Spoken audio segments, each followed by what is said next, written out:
Hi everybody, I'm Mike, And I'm Matt. and we are going to be bringing you weekly movie reviews. We like to think that we'll be able to give you a different perspective with our reviews because, We are independent filmmakers. yes, we both have experience not only directing our own films, but also writing them, editing them, all aspects of them. So when we watch a movie, we kind of do the armchair director thing. Yeah. Would have done that, or also you can appreciate something even more when you've done something similar to that and go, oh, I like what they did there. I see what they did there. Yeah, for sure. Despite some movies not living up to maybe the hype, if they do something well, at least as filmmakers, we can sort of appreciate that and point that out to let you know that there is something worthwhile. Or if there isn't anything worthwhile, we will also let you know that. Yeah. So this week, our very first review ever is going to be Zombieland, which was just released today. So this was my first time watching the movie. I missed it when it was in theaters because ever since I got this projector, I've been trying to just wait for the video. And this was your second time watching it. Yep, I don't have the patience to wait for video. I wish I did, but I did see it in the theater, and this was another time through it for me. So what'd you think second time through? Just as good. The comedy holds up, the performances are really great, and just the tone of the movie is so assured. Like, Ruben Fleischer knew what the movie was about, knew that, it had to walk this fine line between really goofy comedy, grotesque horror movie, and yet there still are some deeper moments throughout to make it not just your average popcorn zombie, thrill ride. Yeah, I totally agree. It wasn't. It was even better than Shaun of the Dead. It had incredible cinematography, great editing. It looked really slick. I was really, really impressed with how beautiful it looked. I mean, you wouldn't expect as much from a zombie comedy, but man, it looked really slick. And I agree about the tone. There's its funny parts, but there's also parts in the film where, like a spoiler alert here. I don't want to spoil anything, but there is a scene where a little girl has been bit by a zombie, and it looks like they're going to have to mercifully put her out of her misery. And when that scene happens, even though everything leading up to that had been pretty funny, you're drawn in, you buy it, that, oh my God, this horrible, terrible thing is about to happen. And, it's a very difficult thing for the characters to deal with. So the filmmakers did a great job with that aspect of kind of, it really is a roller coaster tone, Right. Yeah, not only, is there a big roller coaster finale, Yeah. The movie itself is like that throughout. And just the performances really made it something special, I think. Jesse Eisenberg does get compared to Michael Cera a lot, Yep. and he does have a lot of the same mannerisms and delivery pattern. But, he is good, and it does work for his character. Columbus is sort of that geeky, repressed, shut-in sort of type, which is pretty good. And obviously, Woody Harrelson, nobody does a badass redneck who's spouting off wisecracks, Bruce Campbell style. Totally. Woody Harrelson just nails it. Totally. Woody Harrelson in this movie is like Bruce Campbell in Army of Darkness. Like, he is epic levels of badass. And Jesse Eisenberg, when I first saw the trailer, I thought that was Michael Cera, with a wig. Like, the delivery is so similar. All these months, I've been thinking, were they not able to afford Michael Cera? And Right. just got Jesse Eisenberg and said, do your best Michael Cera. But like you told me before the movie, apparently that's just, they have similar styles. They are very similar, and because Cera has hit it so huge, a lot of people think Jesse Eisenberg is sort of the poor man's Michael Cera. But rent the movie The Squid and the Whale, and you'll be a Jesse Eisenberg fan for sure. Let's go to the part of the review we like to call best part, worst part. Go ahead, best part. Best part, Woody Harrelson and the spoiler cameo. The Bill Murray stuff is fantastic.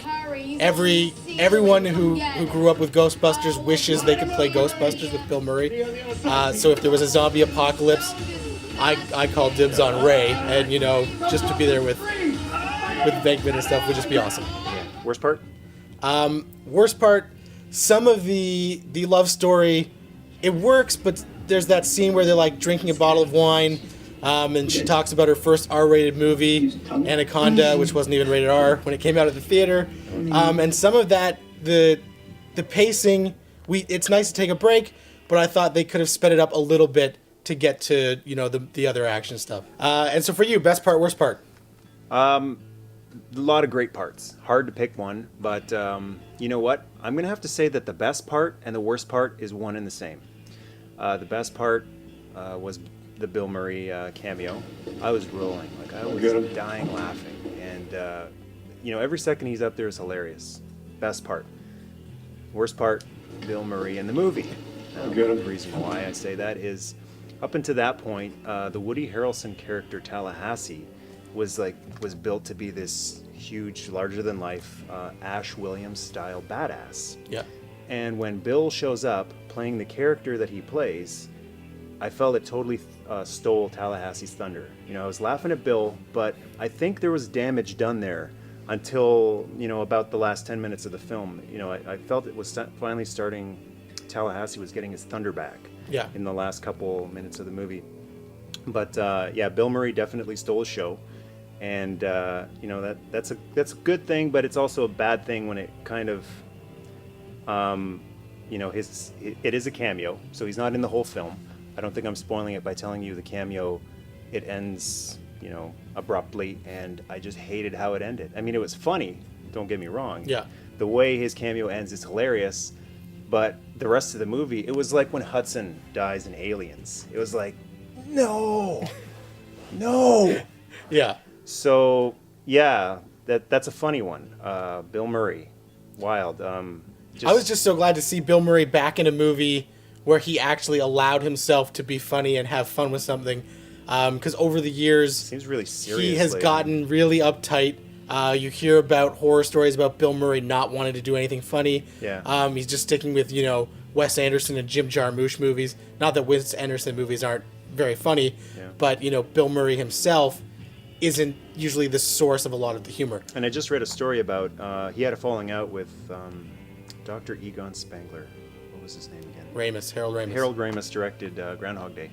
And they apparently had a falling out because Murray wanted Groundhog Day to be more serious, while Ramis wanted it to be more comedic. And it was perfect, I thought. But there you go. Like, even going back to then, he wanted to be more serious. So it was great to see, like, the whole Ghostbusters comedy involved in that. That was really cool. It reminded me a lot, actually, of his cameo in Charlie's Angels. Yeah. It was just like such an awkward, oddball, funny cameo. It's like, yeah, Bill, do more stuff like that. It's just, when Woody Harrelson is the biggest star of the movie, and he's not a huge star. Right. Like, a lot of people know Woody, but Woody is the guy from Cheers. Yeah, Woody doesn't headline a $100 million movie very often. Yeah, exactly. Bill Murray is the king, though. He's the master. Yeah. So, when you got Woody and you're watching this film, you're like, he's the biggest thing about the film. And then when you get Bill Murray, it's like, Woody who? Like, it's, holy crap, it's Bill. And then when Bill is gone, all of a sudden Woody don't seem so big and shiny anymore. It's like, oh no. Although Woody's reaction to meeting Bill Murray, for me, really, that's one of my favorite moments of Tallahassee's in the movie, is when he meets Bill Murray. And like how excited he is to just be meeting Bill Murray, which is totally... Because it's us. Yeah, That's how we us. would feel if we met Bill Murray, right? Yeah. That was every fanboy meeting Bill Murray. Yeah, absolutely. So that's about it. Yeah, solid movie. Fantastic direction. And just, a really fun, slick, funny movie. Yeah, and there's a sequel coming out. Do you know anything about that? Zombieland 3D. Oh. So they're going to shoot it in 3D, and hopefully everybody is back. And if they are, then I'm game. Awesome. All right, well, thanks for watching, and see you next week for another movie. Cheers. Thank God for rednecks. This is a really big truck, and these are really big guns. Take your time.